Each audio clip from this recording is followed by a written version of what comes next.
mianatra eo tongotrao.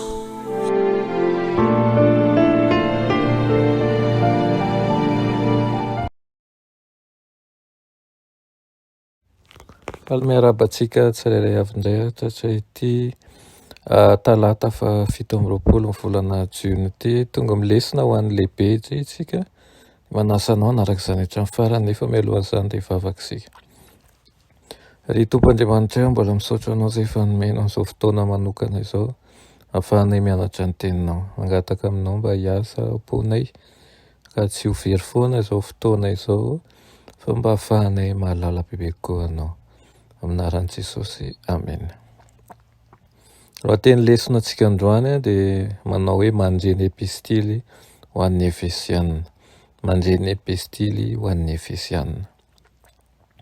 Nanoratra ny Efesianina i Paoly mba ho vakiana amin'ny feo mafy any amin'ireo trano fiangonan'ny mpino tao amin'ilay tanàna lehiben'ny Efesosy. Taorian'ny alan'i Paoly tao Efesosy dia nandroso tokoa ny hetsika kristianina tao nandritra ny taona maro, ary nitomby isa ireo trano fivavahana noho izany. Inoana fa zava-dehibe ho an'ireo mpino voalohany ny fananan'izy ireo an'ny Tikiko, solon-tenan'ny Paoly manokana, hay mpanorina ny fivavahana kristianina izay nijoro teo anivon'izy ireo namaky ny taratasy avy amin'ny Paoly. Araka ny asehon'ny epistily dia ao anatin'ireo vondron'ny mpino ny membra ny ankohonan'ilay mpampiatrano azy ireo, ny ray, ny reny, ny zanaka ary ny mpanompo. Tamin'izany andro izany ny tokantrano iray dia nahitana olona hafa ihany koa, izany hoe olona vahiny, tsy mpanompo fa olona mandray fanampiana avy amin'ny tompontrano. Ary nisy mpanjifa ihany koa ao anatin'izany. Ho mety ho nanatrika teo ireo olona ireo mba amin'ireo izay avy amin'ny tokantrano hafa ihany koa. Asaiko ianao hamaky ny Efesianina, epistily Efesianina, toko voalohany iray manontolo amin'ity anio ity. Tsara raha atao anatin'ny feo mafy ihany koa izany, ireo lohahevitra miverimberina ao amin'ilay epistily amin'ny ankapobeny dia hosoritantsika eto anio. Dia voalohany dia hita fa misy aloha ny fampidirana sy fiarabana. Faharoa dia misy ny fisaoran'Andriamanitra eo am-piandohana noho ny fitahiny. Fahatelo dia tsy hita ao anatin'izany ny hoe fivavahana ho an'ny mpino mba handraisany fahendrena izay Kristy no ivon'izany fahendrena izany.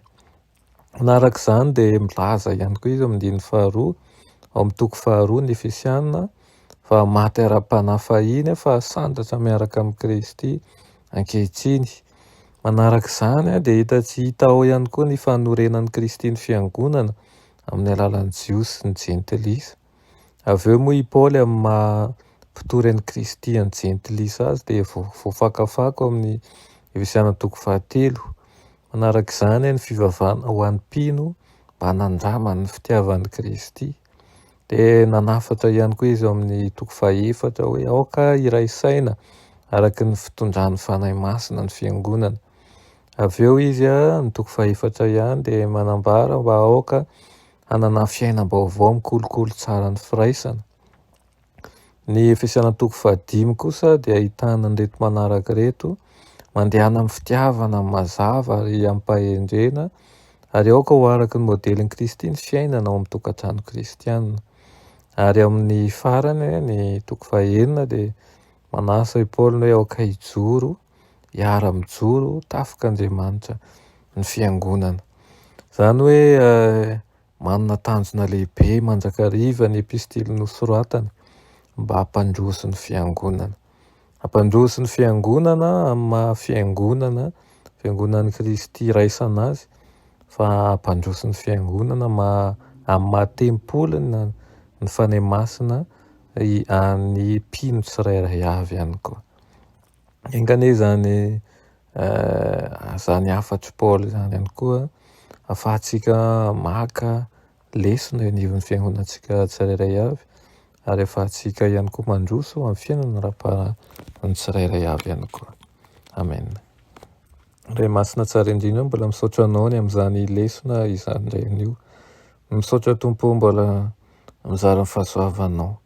Ary tahaka ny nitahinao ny mpianatra ao fahiny, ireo fiangonana fahiny voalohany ireo, de tahio amin'ny fomba manokana ihany koa zahay. Dikivy ampaherezo ary ireo izay miandrandra fahagagana avy aminao, ka efa ahiliky ny fiarahamonina, ahiliky ny toeram-pitsaboana, de aoka ao aminao reny ihany no azahoan'ny fanafahana. Aminaran'i Jesosy. Amen.